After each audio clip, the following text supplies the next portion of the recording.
the number dropped. And the moment it did, everything Angel Reese had been saying about herself for 2 years either got proven right or exposed. It got exposed. The new WNBA collective bargaining agreement went public, and with it came a salary breakdown that sent shockwaves through the league, the fanbase, and straight into Angel Reese's world. Because when the dust settled, Caitlin Clark was sitting at $528,000 in base salary.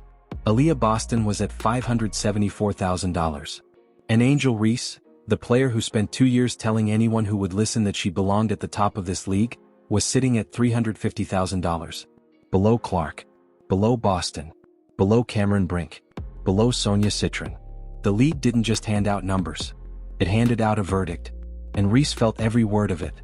To understand why this moment hits different, you have to go back to where all of this started, because the rivalry between Angel Reese and Caitlin Clark didn't begin in the pros.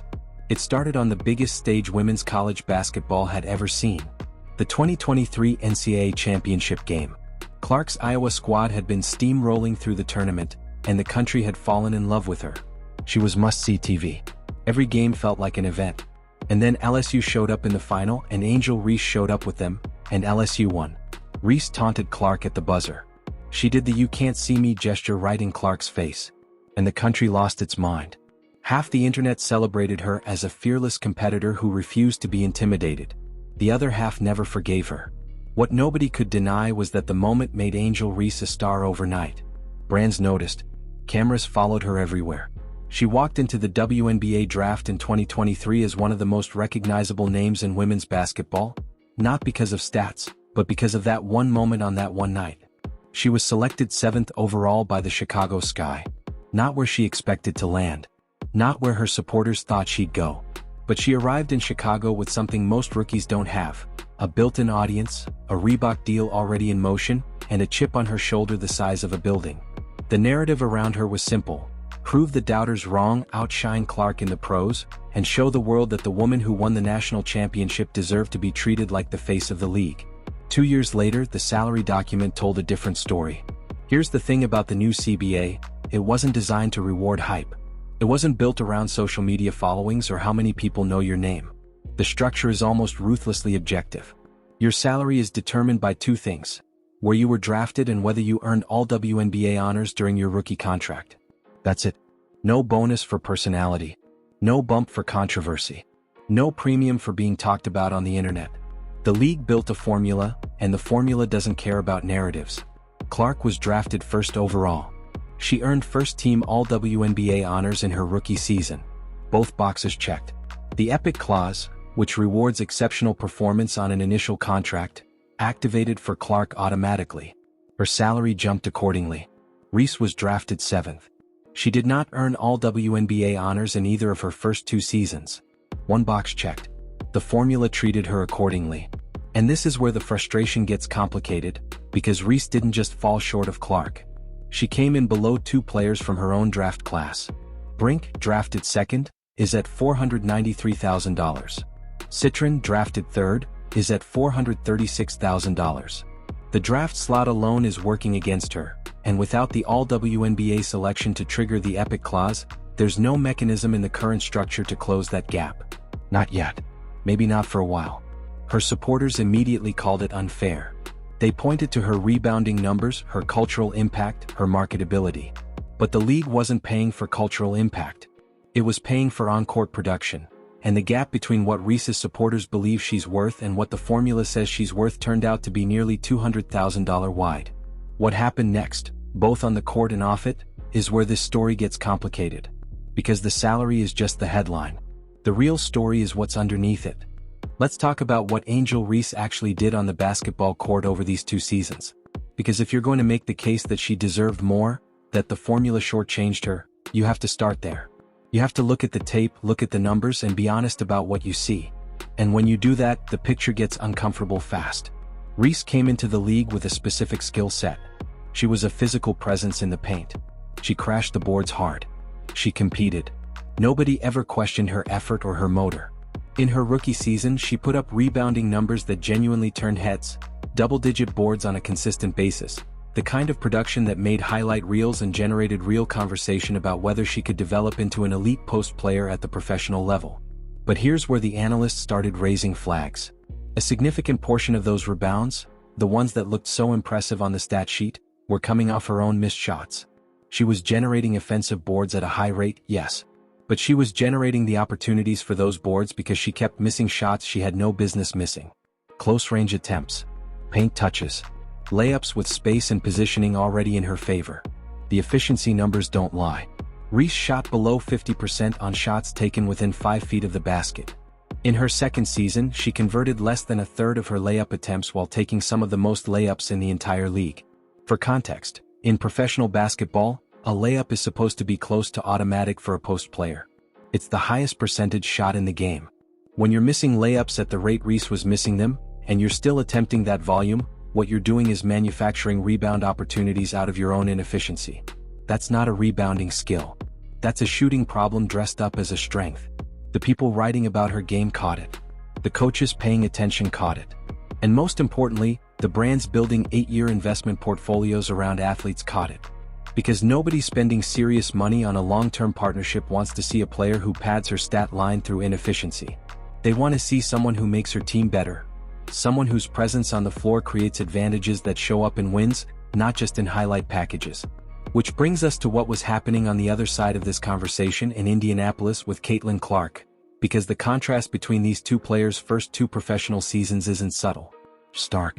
Clark walked into the WNBA as the most hyped rookie in the history of the league. The pressure on her was unlike anything women's basketball had ever seen. Every game was televised. Every performance was dissected. There was no quiet development period, no easing in, no grace given. She was expected to deliver immediately, and she did. Rookie records and assists. Elite-level playmaking from day one. A first-team All-WNBA selection in her very first professional season. And then, when the regular season ended, she went and represented the United States nationally, where her efficiency and production held up against the best players on the planet. But what separated Clark from almost everyone else in the league wasn't even her own numbers. It was what she did to everyone around her. Her presence on the floor changed how defenses had to operate.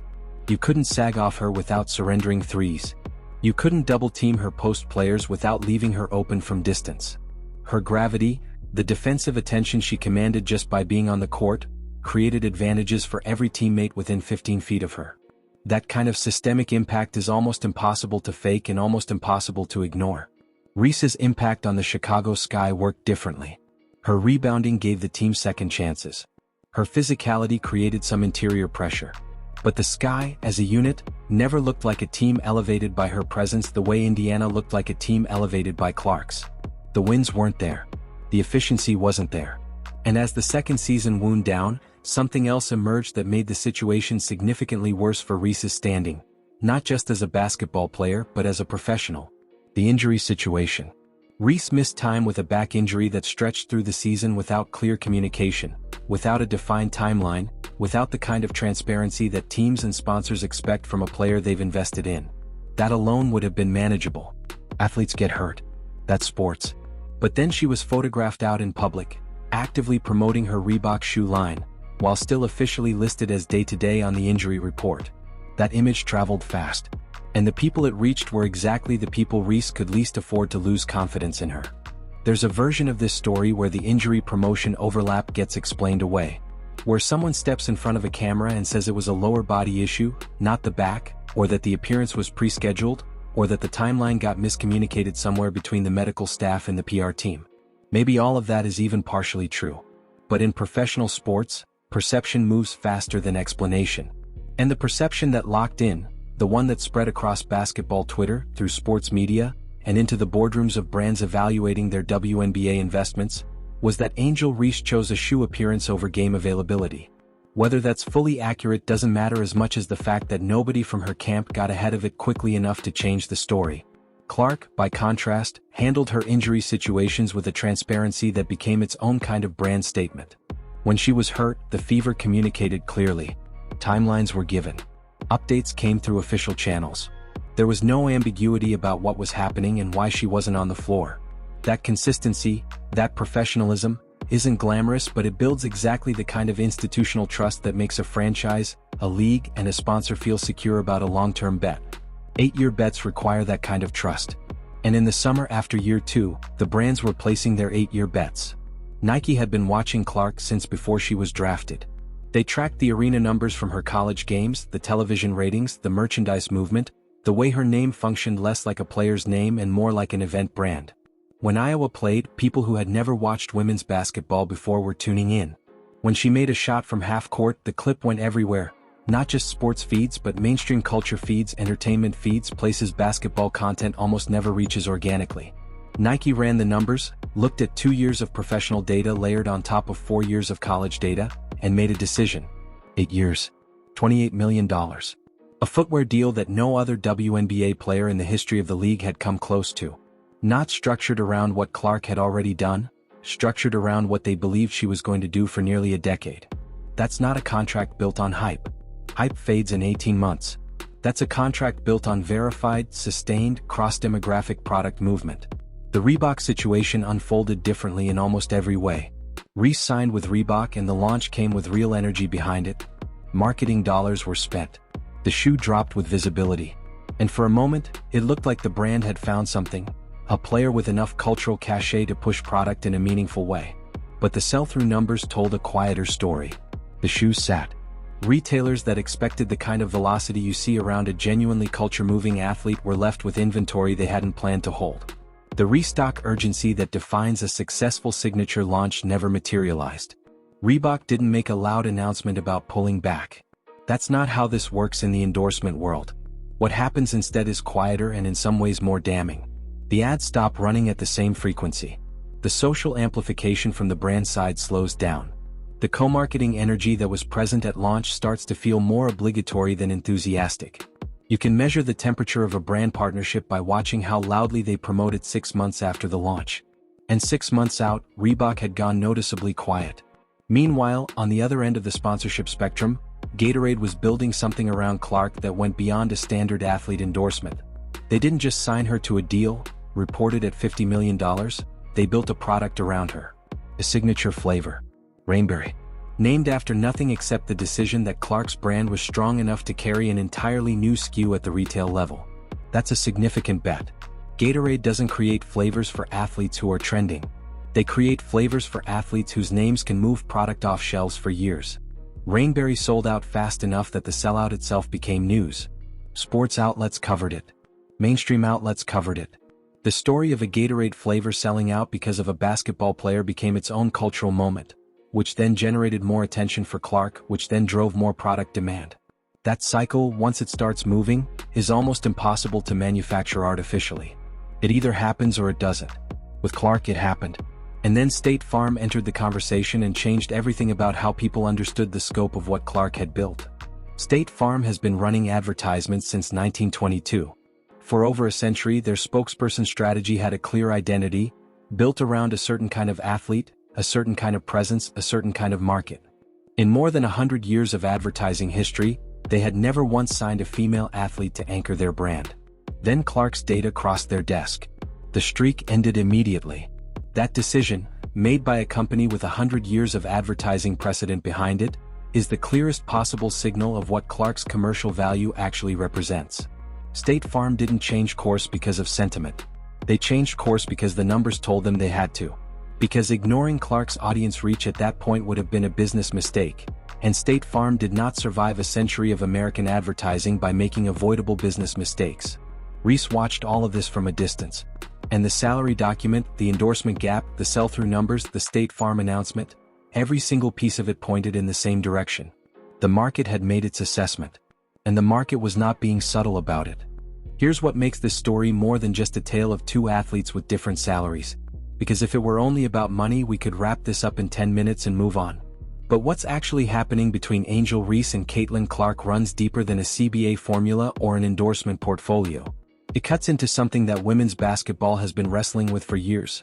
Questions about who gets celebrated, who gets believed, who gets the benefit of the doubt, and why. Reese leaned into that narrative from the beginning. Deliberately and strategically. After the 2023 championship game, after the gesture, after the celebration, after the internet exploded in both directions, Reese didn't back down from the attention. She stepped directly into it. She framed herself as someone who refused to be diminished, who wouldn't shrink to make other people comfortable, who represented a certain kind of player and a certain kind of woman that the mainstream sports world hadn't always welcomed with open arms. That framing resonated deeply with a specific audience that felt seen through her confidence, her style, her willingness to be loud and unapologetic in spaces that historically rewarded quiet deference. And that audience was real. The following she built wasn't fabricated. The cultural connection she made with her fan base wasn't manufactured. When Reese walked into a room, people felt it. That's not nothing. In fact, in a different world, one where brand valuations were built purely on cultural resonance and emotional connection, Reese might have the stronger argument. But the world brands actually operate and measure something different. The measures reach, cross-demographic reach, the ability to pull people in who weren't already standing in your corner. And this is where the gap between Reese's perception of her own value and the market's assessment of it became impossible to bridge. Reese's audience was loyal but narrow. The people who loved her really loved her. But the people who were indifferent to her stayed indifferent. She never cracked into the mainstream sports conversation in a way that moved casual fans from observers to participants.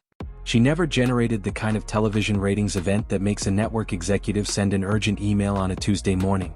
The cultural heat around her was real, but it stayed contained within a specific ecosystem instead of bleeding outward the way Clark's did. Clark's audience grew every single month of her professional career. Not just held steady, grew. New fans, new demographics, people who described themselves as having never watched basketball before. They were buying tickets, streaming games, searching her name, buying products associated with her. That outward growth is what separates a sports celebrity from a sports phenomenon. And the data on Clark by the end of year 2 was pointing firmly toward phenomenon. Reese felt the gap. You could see it in the way she talked about her situation publicly. The comments weren't always direct. She's careful with her words in certain settings, but the frustration bled through. References to being undervalued. Suggestions that the metrics being used to evaluate her weren't capturing her full contribution. Moments where the comparison to Clark surfaced in her language without her naming Clark explicitly, because she didn't have to. Everyone already knew who she was talking about. What she didn't say publicly, but what everyone watching closely understood, was that the salary document had formalized something she'd been trying to resist for 2 years.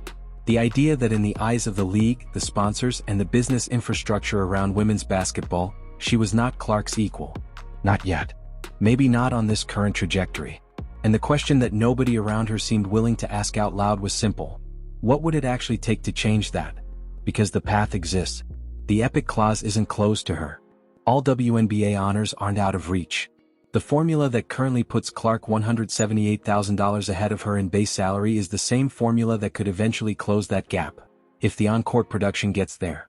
If the shooting efficiency improves.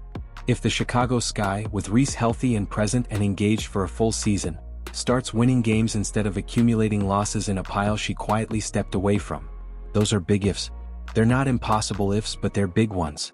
Because here's the part of this conversation that Reese's most passionate defenders consistently skip over.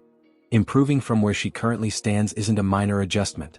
It's a fundamental rebuild of the most important parts of her offensive game. The touch around the rim. The mid-range reliability. The decision-making in late shot clock situations where she consistently reaches for attempts that aren't there instead of making the pass that creates a better shot elsewhere. Post players at the professional level who shoot below 50% inside 5 feet don't fix that with effort. They fix it with a complete mechanical overhaul of their footwork, their release point, and their read of defensive positioning, and that kind of overhaul takes time, repetitions, and most importantly, a willingness to spend significant portions of a season looking worse before you look better. There's no evidence yet that Reese has committed to that process. What there is evidence of is a player who arrived in the league with massive expectations, built a brand around her personality rather than her production, watched the market respond to that strategy by paying her less than 4 players from her own draft class, and then reacted to that outcome publicly in a way that generated more conversation than it generated solutions. The conversation was loud. It always is with Reese. That's never been her problem. Her problem is that the people writing the checks stopped listening to the conversation a while ago. They're watching the games. They're reading the efficiency reports. They're looking at the sell-through data and the ratings numbers and the attendance figures. And what those documents say about Angel Reese right now is a harder read than anything she's posted online. There's a moment that every athlete eventually faces. Not the moment when they get drafted or when they sign their first deal or when they make their first All-Star appearance. The real moment. The one that defines everything that comes after it. The moment when the gap between who they believed they were and who the evidence says they currently are becomes too wide to ignore. For Angel Reese, that moment arrived in the form of a salary document. But here's what makes it genuinely complicated, and what the loudest voices on both sides of this debate consistently fail to acknowledge. Reese is 23 years old. She has been a professional basketball player for 2 seasons. The verdict that the CBA formula delivered on her is not a lifetime sentence. It's a snapshot. A precise, data-driven, financially quantified snapshot of where she stands right now, in April of 2026, relative to the players around her. Snapshots can change. The question is whether she changes the conditions that produced this one. Look at what happened to Aaliyah Boston. Because Boston's salary jump is actually the most instructive number in this entire conversation. More instructive than Clark's, more instructive than the draft slot breakdowns, more instructive than any of the endorsement comparisons. Boston went from $94,000 to $574,000. That's not a raise. That's a complete reclassification of her professional value, triggered entirely by sustained two-way production over 2 seasons that made Indiana measurably better in ways that showed up in wins, in defensive efficiency ratings and offensive flow, in the kind of team-level outcomes that make coaches and front offices protective of a player's health and availability the way they protect franchise infrastructure. Boston didn't get there by being louder. She didn't get there by building a lifestyle brand or generating controversy or positioning herself as a cultural figure. She got there by being relentlessly, documentably good at basketball in ways the formula was specifically designed to reward. Back-to-back All-WNBA selections.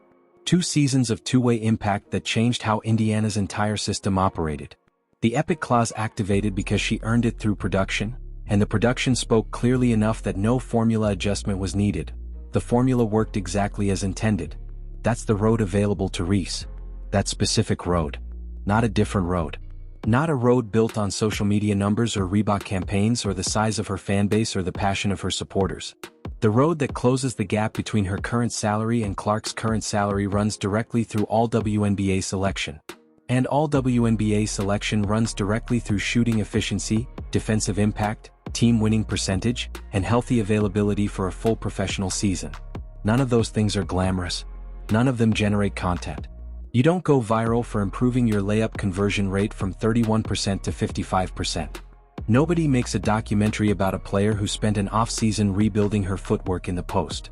The work that would actually move Reese's trajectory in a meaningful direction is invisible work. Grinding, unglamorous, statistically trackable only in retrospect, and completely incompatible with the version of herself she's been selling publicly for the last 2 years. That tension, between the brand she's built and the player she needs to become, is the real story underneath the salary document. And it's the tension nobody in her immediate circle seems willing to name directly. Because the people around successful athletes at this stage of their careers usually fall into one of 2 categories. The first category tells the athlete what they need to hear, that the market assessment is a challenge to be met, that the shooting numbers need to change, that availability and professionalism are non-negotiable, that the path forward requires a version of herself that's harder to build than the one she's currently operating as. The second category tells the athlete what they want to hear, that the system is unfair, that the metrics are biased, that the comparison to Clark is motivated by forces that have nothing to do with basketball, that the fanbase's loyalty proves the market is wrong. The second category is easier. It's more comfortable. It generates more engagement online.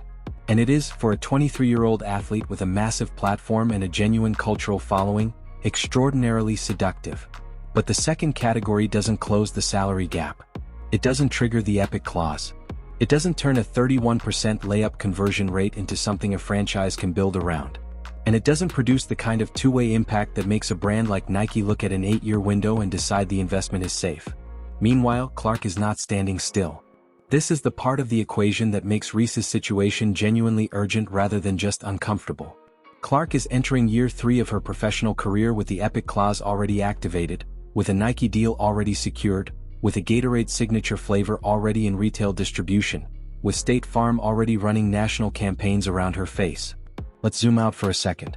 Because this story, Angel Reese, Caitlin Clark, the salary gap, the endorsement divide, the efficiency numbers, the injury optics, doesn't exist in a vacuum. It exists inside the largest commercial moment women's basketball has ever experienced. And understanding what's actually at stake requires understanding what this moment is, where it came from, and why the decisions being made right now by players, brands, and the league itself will shape the next 20 years of the sport. Women's basketball has been building toward this for a long time. Decades of talented players, underpaid and underexposed, competing in front of sparse crowds in arenas that were half empty, for salaries that required most of them to spend their off-seasons playing overseas just to make the economics of a professional basketball career work. The infrastructure was thin. The broadcast deals were limited. The cultural footprint was real but small, passionate and dedicated but small. Then Clark entered the league and something broke open. Not because she was the first great player. She wasn't. Not because she was the first player with a compelling story or a distinct personality or a game that deserved national attention. She wasn't that either. What Clark represented was a convergence. The right player at the right cultural moment, with the right broadcast infrastructure finally in place to amplify what she was doing to an audience that had never been given a real reason to watch before. The television ratings from her first WNBA season were not incremental improvements on what came before. They were categorical jumps. Games she played in were drawing viewership numbers that made sports media executives reconsider everything they thought they knew about the ceiling for women's basketball on television. Arenas that had spent years at 30% capacity were selling out. Opposing arenas were selling out. Road games, which almost never generate the kind of atmosphere you saw around Clark's away appearances, were becoming events. That rising tide created real opportunities for every player in the league. More broadcast revenue. More sponsorship interest. More cultural visibility. More young girls watching games and deciding they wanted to play. More parents buying tickets and merchandise and making women's basketball part of their family's sports identity. The growth that Clark's arrival accelerated was genuinely good for the sport, not just for her, not just for the Fever, but for every franchise, every player, and every future athlete who will benefit from the infrastructure being built right now. Angel Reese was positioned to be one of the primary beneficiaries of that rising tide. She had the profile. She had the fan base. She had the cultural identity that could have translated into sustained commercial success if the basketball production had followed. The opportunity in front of her entering year 2 was enormous, because the spotlight Clark brought to the league was illuminating everyone around her, and Reese was standing directly in that light. She didn't capitalize on it. Not on the court. And the consequences of that are compounding in real time. Here's what the next 12 months look like for both of these players, and why the divergence matters beyond just the current salary gap. Clark is entering year 3 as the most commercially valuable women's basketball player on the planet. Her Nike line is expanding. Her Gatorade partnership is deepening. State Farm is building campaigns around her that will run nationally through at least the next broadcast cycle. The Fever, built significantly around her gravity as a player, are positioned as legitimate contenders, which means more high-stakes games, more national broadcast slots, more opportunities for Clark to perform on the stages that generate the data brands use to make long-term decisions. Every game Clark plays this season is a data point in an investment portfolio that dozens of companies are watching simultaneously. Every performance, every assist that opens up a teammate, every fourth-quarter moment that gets clipped and shared and discussed, all of it adds to a record that's already historically strong and getting stronger. Reese is entering year 3 carrying the weight of 2 seasons of unmet expectations, a salary that her most vocal supporters openly call disrespectful, an endorsement situation that has quietly cooled from its initial heat, and a set of technical basketball problems that didn't improve from year 1 to year 2 and will require serious, unglamorous work to address. She's also entering year 3 with something Clark doesn't have, a genuine chip. A documented, publicly stated, financially quantified grievance with the system that evaluated her and found her wanting. And in sports, that kind of chip can be the most powerful motivating force in the world. History is full of athletes who were told by the market that they weren't worth what they believed they were worth, and who used that assessment as fuel for a transformation that made everyone who doubted them look foolish. Players who rebuilt their games in the off-season when nobody was watching, who showed up to training camp as a different version of themselves, who made the invisible work visible through the results it produced on the court when it mattered. That version of this story is still available to Angel Reese. The door hasn't closed. The formula that produced the number she's currently angry about is the same formula that could produce a very different number if her production changes. The epic clause that activated for Boston and Clark can still activate for her. The brands that went quiet after the Reebok sell-through data came in are still watching, because that's what brands do. They watch. And they change their position when the evidence changes.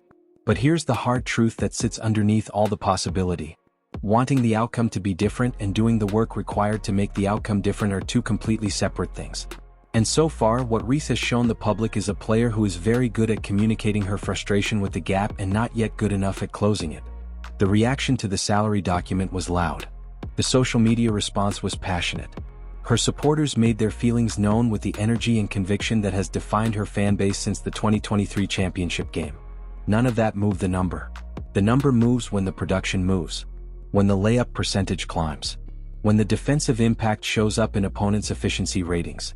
When a full healthy season of available, professional, committed basketball produces the kind of resume that makes an all-WNBA selection impossible to argue against.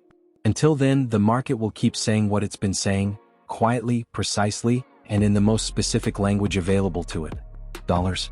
There's a question that keeps surfacing in every corner of this conversation. In the comment sections on the sports talk shows, in the group chats where people who actually watch women's basketball debate these things with the kind of passion that used to be reserved exclusively for the men's game. The question sounds simple, but it isn't. Does Angel Reese actually want to be the best basketball player she can be? Not the biggest star. Not the most talked about personality. Not the athlete with the most culturally resonant brand or the most loyal fan base or the most memorable entrance at a public event. The best basketball player. The kind of player whose presence on the floor makes her team measurably, documentably, undeniably better, in wins, in efficiency, in the moments that decide close games in the fourth quarter. Because those are two different ambitions. And for most of her public career, the evidence suggests Reese has been chasing the first one while assuming the second one would follow automatically. It doesn't work that way. It has never worked that way.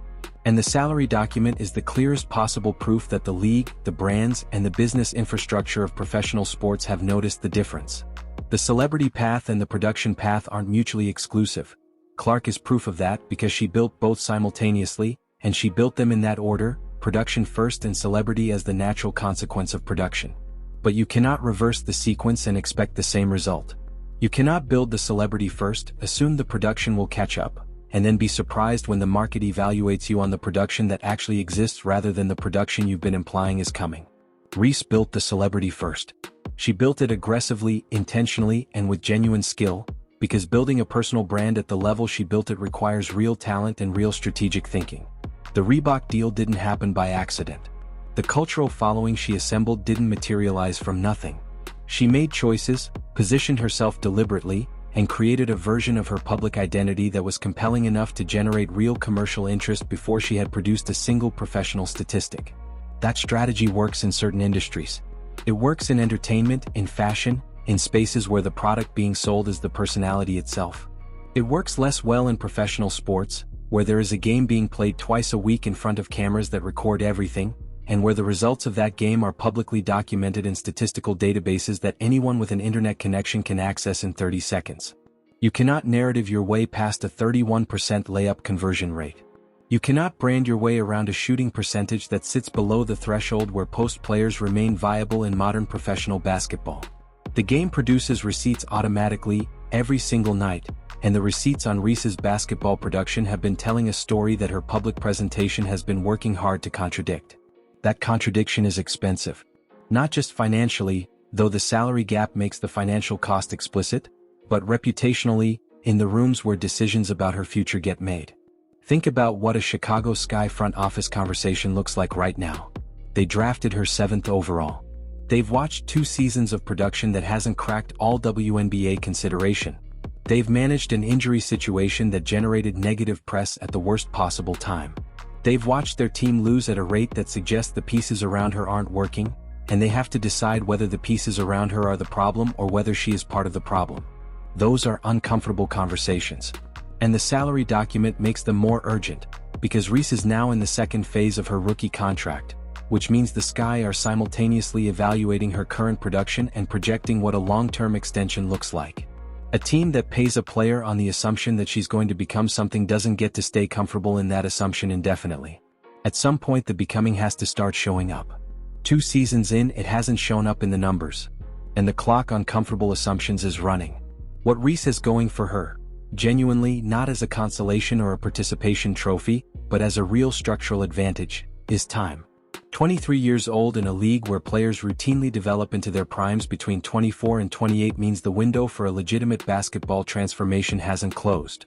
The players who become genuinely elite at the professional level rarely arrive fully formed. They arrive with tools and then spend years refining those tools under professional level coaching, against professional level competition, in conditions that force adaptation.